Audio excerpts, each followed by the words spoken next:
जिसे भगवान चुनते हैं उसका जीवन साधारण नहीं रह जाता, वो एक अलग ही धारा में बहने लगता है। उसके साथ ऐसी घटनाएं घटने लगती हैं जिन्हें सामान्य लोग समझ नहीं पाते। जीवन में जब कोई बिना कारण के पीड़ा से गुजर रहा होता है, जब हर रास्ता बंद लगता है, जब बार बार हार मिलती है, तब ये सोचना सहज है कि भगवान शायद नाराज हैं। लेकिन सच्चाई ये है कि ऐसे समय में वह व्यक्ति ईश्वर के सबसे करीब होता है। वह चुन लिया गया होता है किसी बड़े कार्य के लिए, किसी गहरे आत्मिक परिवर्तन के लिए, किसी ऐसी यात्रा के लिए जिसे सामान्य लोग कभी नहीं समझ सकते। ईश्वर जब किसी आत्मा को चुनते हैं तो पहले उसे संसार की मोह माया से तोड़ते हैं। वह व्यक्ति जिन चीज़ों को सबसे ज़्यादा चाहता है उनसे उसे दूर कर दिया जाता है। कभी किसी रिश्ते में धोखा, कभी करियर में असफलता, कभी गहरा अकेलापन, ये सब उसकी आत्मा को भीतर से झकझोर करने के लिए होता है। ये घटनाएं उसे बाहर की दुनिया से हटाकर भीतर की दुनिया में ले जाती हैं। जब बाहर सब कुछ टूटता है तब भीतर कुछ नया बनता है। यही ईश्वर की योजना होती है। कोई साधक तब तक गहराई से प्रार्थना नहीं करता जब तक उसका मन टूट ना जाए, आत्मा निचोड़ न ली जाए। भगवान जानते हैं कि जिस आत्मा को उन्होंने चुना है उसमें असीम क्षमता है, बस उसे जगाने के लिए थोड़ा हिला देना पड़ता है। बहुत से लोग शिकायत करते हैं, मैं तो अच्छा इंसान हूँ, फिर मेरे साथ ऐसा क्यों हो रहा है। यही संकेत है कि आप चुने हुए हैं।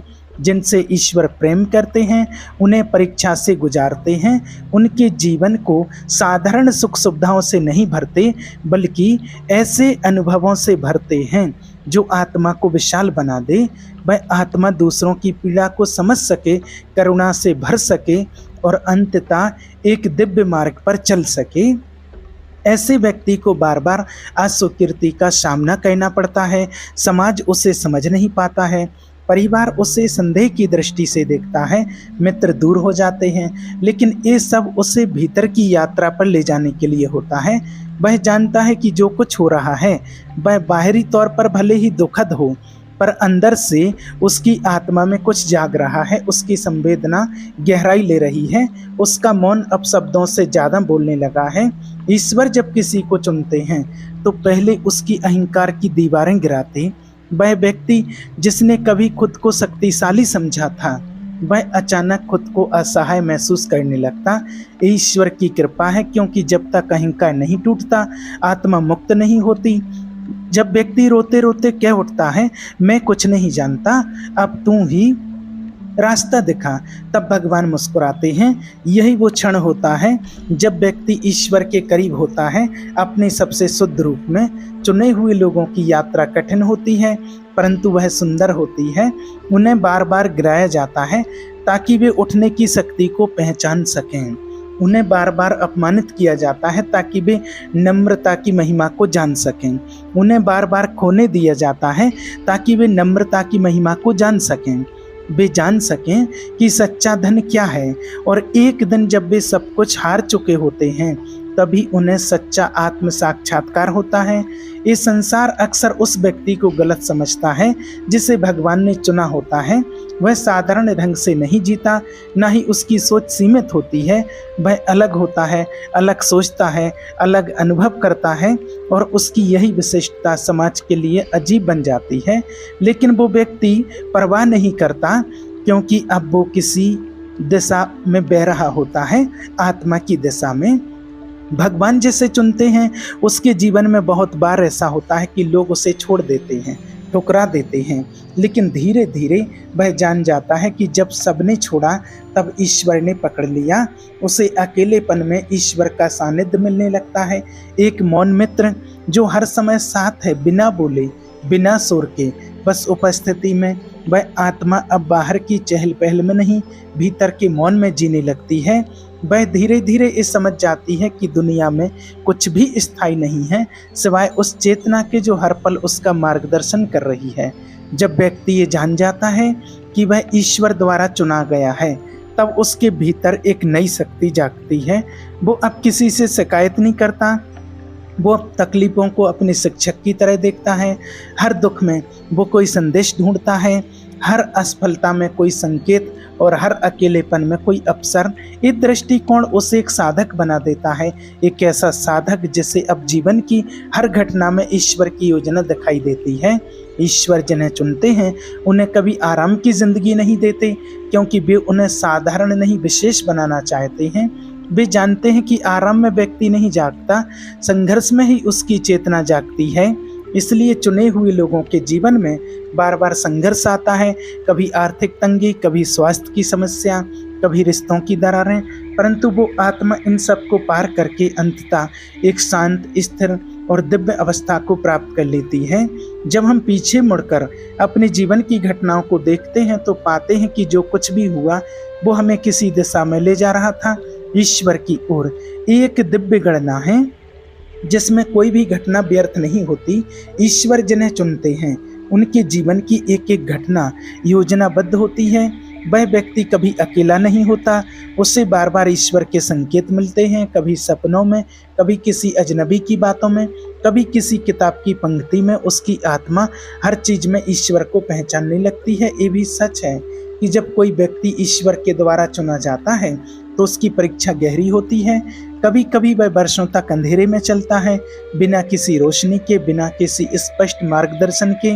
वह बस चलता है, चलते रहता है, विश्वास के सहारे, भरोसे के साथ। ये अंधकार ही उसकी सबसे बड़ी परीक्षा होती है। और जब वह बिना शिकायत किए, बिना पीछे दिखे चलते रहता है, तब एक दिन प्रकाश फूटता है, भीतर से, बाहर से, हर दिशा से, और वह समझ जाता है कि ये यात्रा व्यर्थ नहीं थी। ये सब कुछ ईश्वर की योजना का हिस्सा था। ईश्वर जिन्हें चुनते हैं उनके जीवन में बार बार मृत्यु के अनुभव आते हैं। नहीं, शारीरिक मृत्यु नहीं, बल्कि अहंकार की, इच्छाओं की और पुराने विचारों की मृत्यु। वे बार बार खुद को खोते हैं और फिर से खुद को पाते हैं, और हर बार और ज़्यादा शुद्ध और ज़्यादा सच्चे रूप में। उनका जीवन एक तपस्या बन जाता है, हर सांस एक साधना, हर विचार एक प्रार्थना।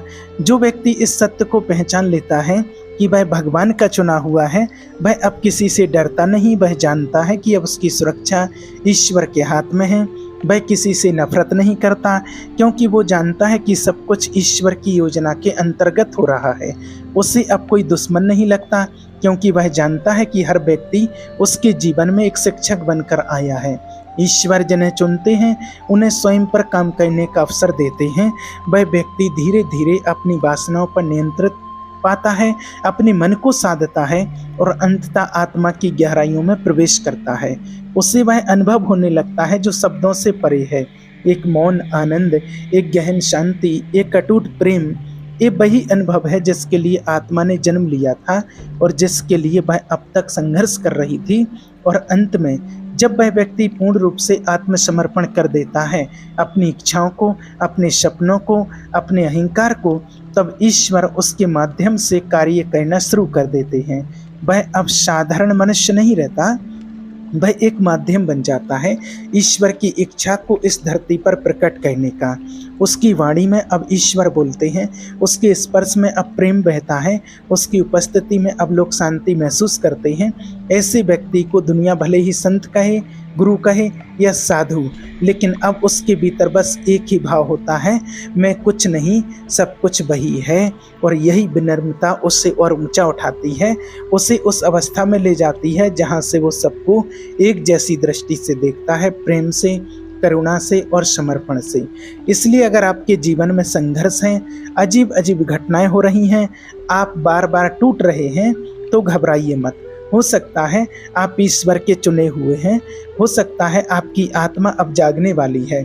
और जब आत्मा जागती है तब उसका मार्ग भले ही कांटों भरा हो, लेकिन वह मार्ग अंततः ईश्वर की गोद में जाकर समाप्त होता है। ईश्वर जिन्हें चुनते हैं उन्हें वे कभी अधूरा नहीं छोड़ते। वह व्यक्ति चाहे जितना भटक जाए, अंततः वह अपने लक्ष्य तक पहुंचता है, क्योंकि अब उसकी दिशा तय हो चुकी होती है। उसका जीवन अब एक साधना है, एक यज्ञ है, एक प्रेम की नदी है जो सब कुछ बहा ले जाती है और अंततः ईश्वर में विलीन हो जाती है। अगर तुम भी उस मार्ग पर हो, अगर तुम्हें भी लगता है कि तुम्हारे साथ चीज़ें हो रही हैं, तो मुस्कुराओ, तुम ईश्वर के चुने हुए हो। अब बस उस मार्ग पर चलते रहो, चाहे अंधेरा हो या उजाला, क्योंकि जिस मार्ग पर ईश्वर साथ हो वह मार्ग कभी गलत नहीं होता। धन्यवाद।